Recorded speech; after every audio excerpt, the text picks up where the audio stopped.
Good morning, students. In the last class, we have done variety of credit arrangements in Sonpur with the case study of the Sonpur, where you have seen that there are various ways through which we can get the loans or the credit. We have seen that some villagers were taking loans from the money lenders. Some had taken loan from the banks, some have taken loans from the cooperatives. So there were varieties of credit arrangements. Now all these varieties of credit arrangements, they all have been they all have been divided into the two categories. So the various types of loans can be grouped into two categories. They are called as formal sector loans and informal sector loans. Now, what are these? When I talk about formal sector loan, when a person takes loan from a bank or a cooperative society, that type of loan is called as formal sector loan, where the lender and the borrower both have to follow all the rules, terms of credit, etc., which we have done earlier. Rules, regulations, terms of credit in which you have collateral, documentation, etc. But when I talk about informal sources of credit, money lenders, relatives, friends, landlords, traders, they come under the informal sector where both lender and the borrower will not follow any rules and regulations. The terms of credit will not be there. Documentation will not be there mainly. So that kind of credit is called as informal sources of credit. In this graph, you can see various sources of credit to rural households in India.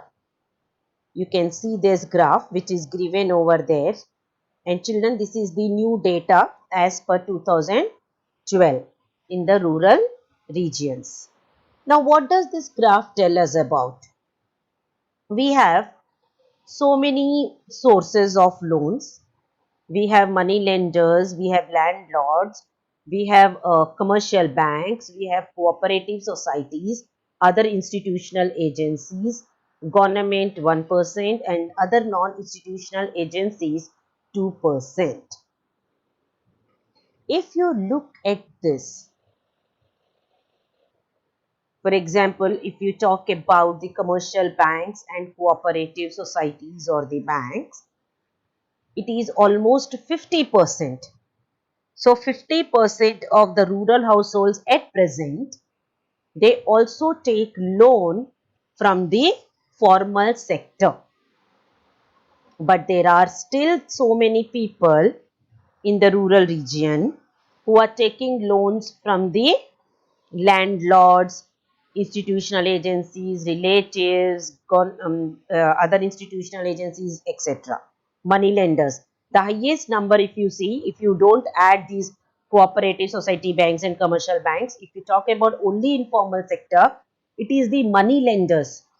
Even now, which is the highest person where from where these borrowers are taking the loans. So there is a question here. In graph 1, you can see the various sources of credit to rural households in India. Is more credit coming from the formal sector or the informal sector? As per the new data, more credit is coming from the formal sector. But if you talk about the single agency, then it is the money lenders from whom the more amount of the loan or credit is coming. When I talk about formal sector credit, I told you that it is the banks and cooperatives which come under this formal sector of credit. Formal sector of credit follows rules and regulations. They follow all the terms of credit. And not only this, there is Reserve Bank of India which supervises the functioning of formal sources of loans. That means there is somebody who will supervise, who will look after all these banks, that how much loan they are lending to whom they are lending, are they following the terms of credit or not. Then the banks have to submit all the details to the RBI also. What is Reserve Bank of India? This is the RBI. We have done. RBI issues the currency and it sees that all the banks should follow all the terms of credit. So let us see what is the role played by RBI in supervising the functioning of formal sources of loans. Children, this question is either asked for 3 marks or 5 marks. The role of RBI in supervising the functioning of banks or the formal sources of loans. So what is the role it is playing? Number 1, it says that, let me just show you this answer. Number 1, RBI sees that banks maintain a minimum cash balance out of the deposits they receive. How much is the minimum cash balance which the banks have to keep with themselves? We have done this. It is 15%. Children, again 1 mark question this is. Banks have to keep a 15% of the deposits with itself. Why? Because if the depositors come to take their money, the banks must have the money to give them. So, RBI sees that the banks keep a minimum cash balance of 15% out of the deposits they receive. Second point, RBI monitors the bank in actually maintaining the cash balance. It sees that whether they are having the cash balance or not. So that's the first point here we covered. Second point, similarly, RBI sees that banks give loans not just to profit-making businesses and traders but also to small cultivators, small-scale industries and small borrowers also. So the role of RBI, second role of the RBI is to look to see that the banks are giving loan not only to the big businessmen or the traders but also to these small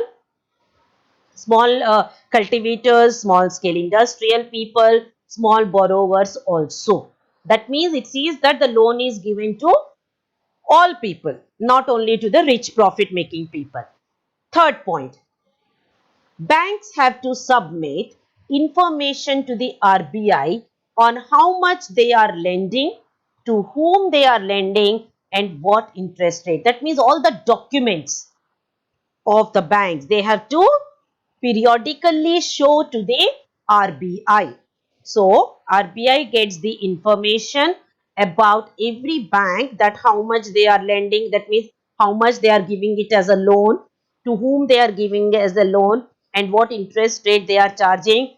All these documentations their banks have to submit to the RBI. So, children, this is the role of RBI, that how it is supervising the functioning of formal sources of loan. For example, the questions can be 1 marker. Who supervises the functioning of formal sources of loan? Answer is RBI. Then 3 mark question. What is the role of RBI in supervising the functioning of formal sources of loans? So that completes your 3 mark question and 3 points for 3 marks. So write in points, children. This question is very, very important. Then We come to the formal sector loans. I think you are very clear, because in the end we will do the difference between formal sector credit and informal sector credit, because that question comes for 5 marks. Difference between formal sector credit and informal sector credit, that question comes for 5 marks. So first we have done formal sources of credit. Now I am doing informal source of credit. There is no organization which supervises the credit activities of lenders in the informal sector. In the formal sector, we have seen it is the RBI which looks after them, that whether the banks are giving loan to the people properly or not, etc., the terms of credit followed or not. But informal sector credit, there is no organization which can supervise. Why? The question is why? Why it is? Because informal sources of credit is very vast. For example, one single person can have more than 10,000 people as his friends. In the same way, we have 27 crore people in our country. If each person will have that many persons, friends, relatives, how any organization can keep a check on this? On the friends, on the relatives, there are n number of money lenders in the market. When we talk about banks, they all are registered banks and they are fixed number of banks. But when we talk about the informal sector credit, any person can, for example, your friend can give you a loan. So how to keep a record of this? It is very difficult for any organization to keep a record.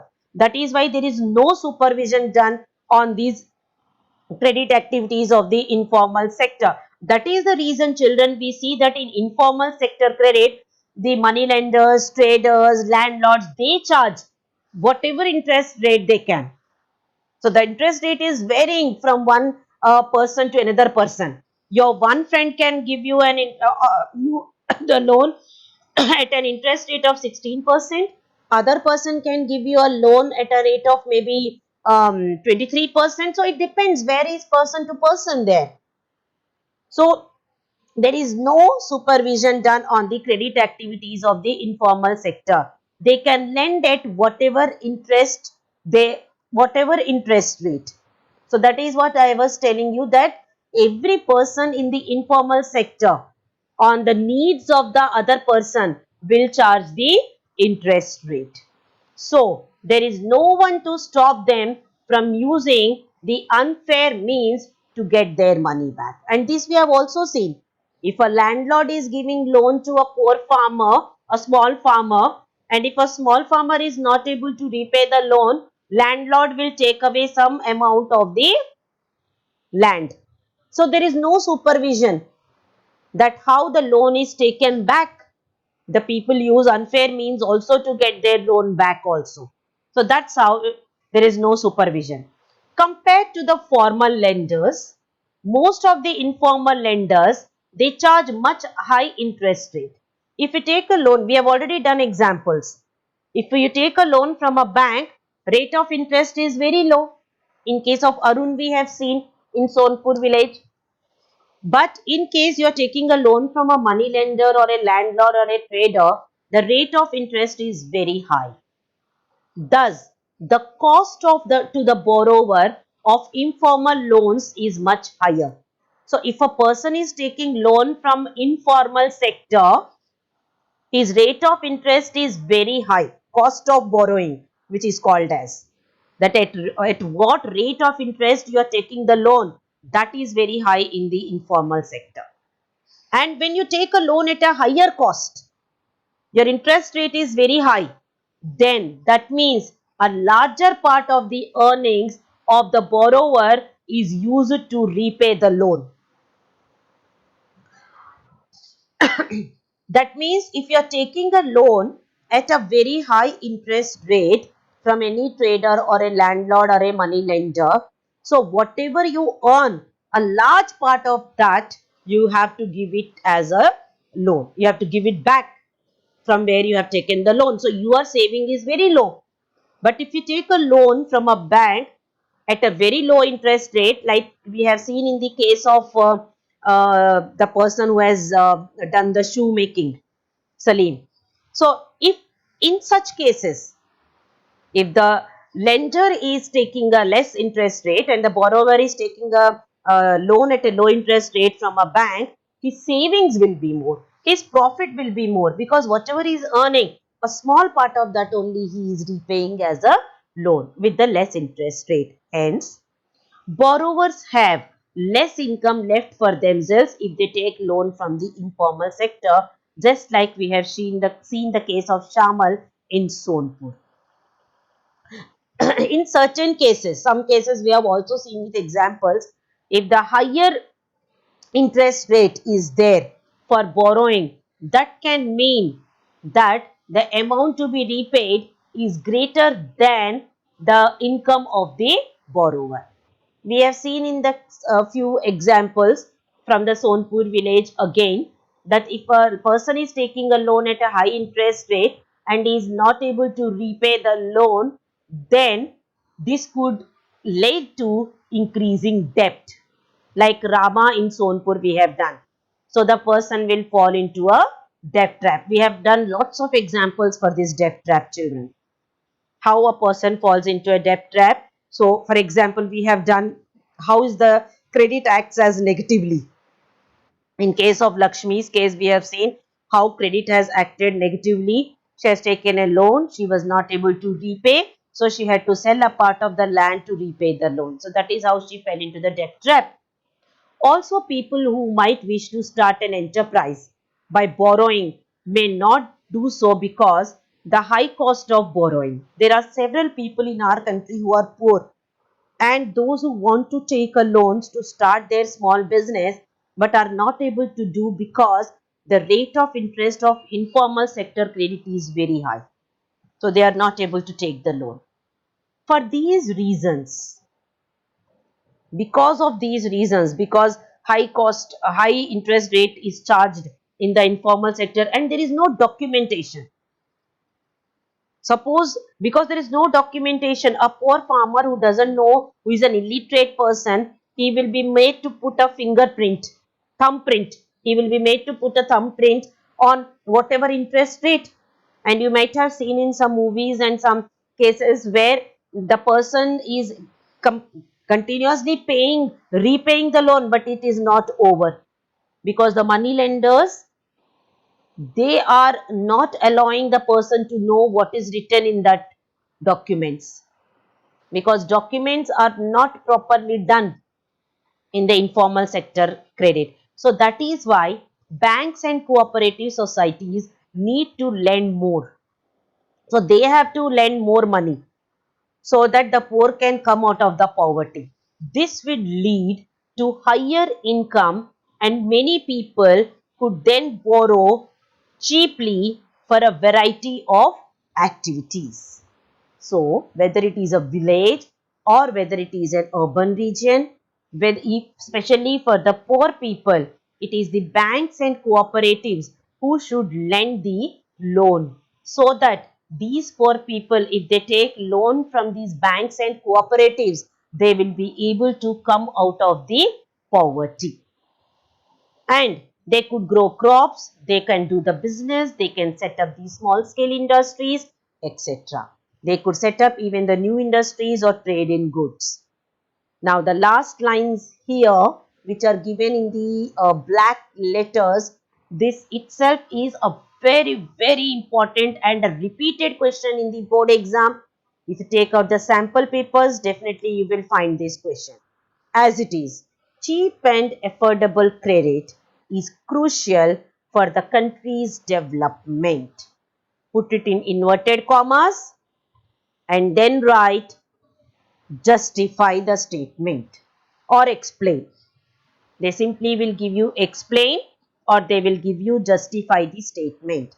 I am repeating, cheap and affordable credit is crucial for the country's development. Explain or justify the statement. The lines come as it is from the book. Now, what is the meaning of the lines? Cheap and affordable credit. Credit is loan. So, what is required for our country today? Crucial means very important. What is required for the country's development today is that all the people in our country should get loans at a cheaper price. that is cheaper interest rate and affordable credit. A person should be able to give it back. That is affordable credit. So that is very much required. So now how will you explain this answer? This is the question which I have asked you. How are you going to explain this answer? Now you have to use your own version of the answer, because now it is needed cheap and affordable credit for the country's development. Why? Answer is here itself, children, in the same paragraph which I have shown you. I am just showing you answer. The last para, yes, where the question is there, answer is there itself. You can write in your own words also. Banks and cooperatives, they need to lend more because this would lead to higher income and many people could then borrow cheaply for variety of needs. That is the first point, that many people, if they are giving the cheap and affordable credit, many people would be able to save their income and many people would be able to borrow loan for a variety of needs. Second point, people will not fall into debt trap. If they get loans from the banks and cooperatives or from the formal sector at cheaper prices, they will not fall into the debt trap. And third point, there will be a development in the country because people will be able to save more money. So people will be able to come out of the poverty. That's how you will write the 3 marks. So it comes for generally 3 marks only, this question. Even if it comes for 5 marks, you can explain these points. So that completes your difference between formal sector credit and informal sector credit. Now what I want is, in the online class I will discuss. So you will write the difference between formal sector credit and informal. How to write I have told you. You will draw a line in between. One side you will write formal sector credit, other side you will write informal sector credit and give the differences. Give minimum 5 differences. And then in the online class we will discuss, children. So that's all, children, for today. In the next class we will discuss about the topic formal and informal credit. Who gets what? That means who takes loan more from the formal sector, who takes loan from the informal sector. Okay, so that will continue in the next class, children. So that's all for today, children. Go through the part which I have told you. Do all the question and answers in your register which I have discussed in this video. That's all, children. Have a good day.